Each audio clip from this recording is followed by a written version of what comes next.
Hello, I'm going to be talking to you all about Advanced Health Assessment class for the nurse practitioner programs, no matter which school you're in. But for the Advanced Health Assessment class, I remember for myself, when I got to this class, it felt really different from all the other classes I had taken just because of the lab component of it, which was kind of different once you've taken like pathophysiology, or you've already taken pharmacology. Those classes, all you needed to do was just read and take the test. But with the advanced health assessment class, especially the lab components, you are going to be making actual videos of yourself assessing patients. So that was a little bit nerve-wracking for me in the beginning, but eventually once you do your first video, then you're going to get a little bit more comfortable as you do subsequent videos in this course.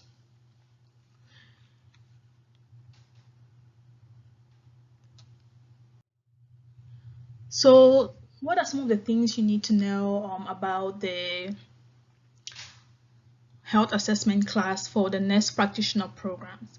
Normally, the first class is going to be all theory, and you're going to basically be learning a lot about the different findings or assessment findings you get when you're assessing your patients. Then you're also going to be learning in theory the different techniques you're going to use to assess for certain diseases on your patients. Then once you're done with the theory part of the health assessment classes, you're going to move into the actual lab component, which is where you're going to be making actual videos of yourself assessing a patient. So depending on your school, some schools would ask you, like my school asked us to use an adult patient. So your patient had to be an adult to be able to do these videos on them.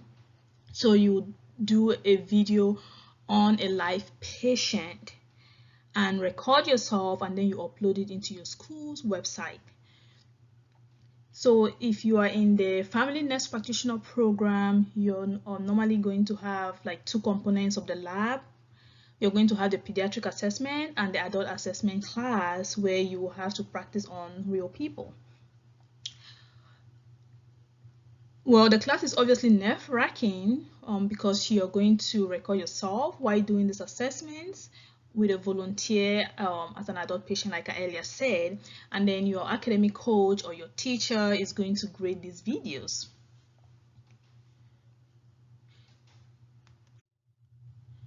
So what are some tips for success, okay, for the health assessment class?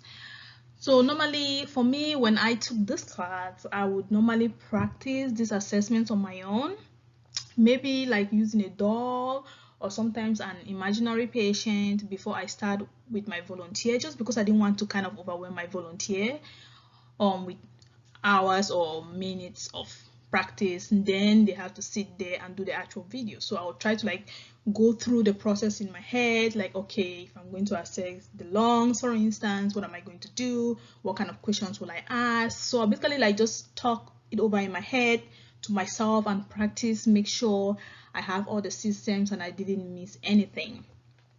But also, if you have a good volunteer who has a lot of time, then you can maybe do a few practice sessions with your volunteer and make sure that you've hit all the questions that you need to ask and all the systems that you need to assess, and then you can do that final recording, which is what you're going to actually submit to your teacher. So another tip is for you to record your video, maybe sometimes with two different sources at once if you can, just if in case one source does not record or something was to happen to your recording on one of your other sources, then you have a backup.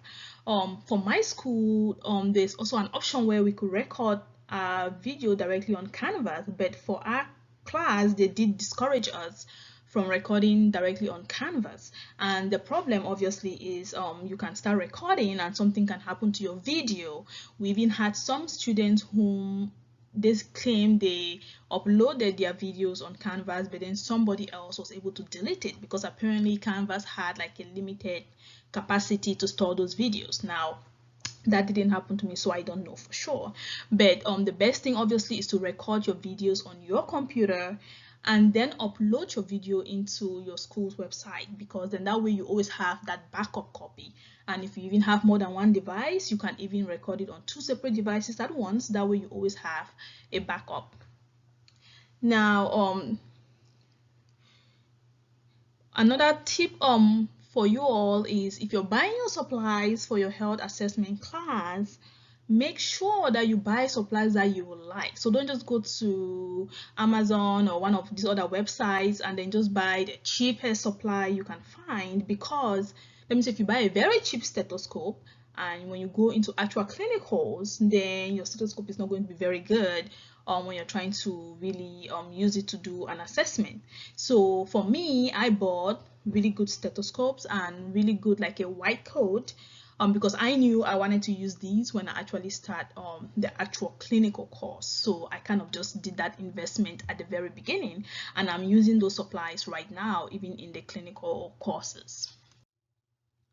So this is a common question which I remember when we all did this assessment class. We were all like kind of wondering, as students to ourselves, we were like, do we really need to buy the supplies? Especially when you look up the price of the otoscope, which is something you will need, and you're like, oh, can I just borrow them from somebody and just use them?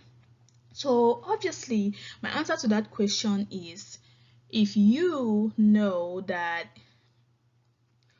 if you have somebody who has the supplies, obviously you can borrow it from them, but you have to make sure that you have those supplies for the remainder of the program, because you're going to need those same supplies when you get into your actual clinical courses as well. So you're just not going to use them only for the lab, because in the actual clinical courses, you're going to have a live patient, and that live patient, you're going to need your supplies to be able to do your assessments when your teacher is trying to check you off.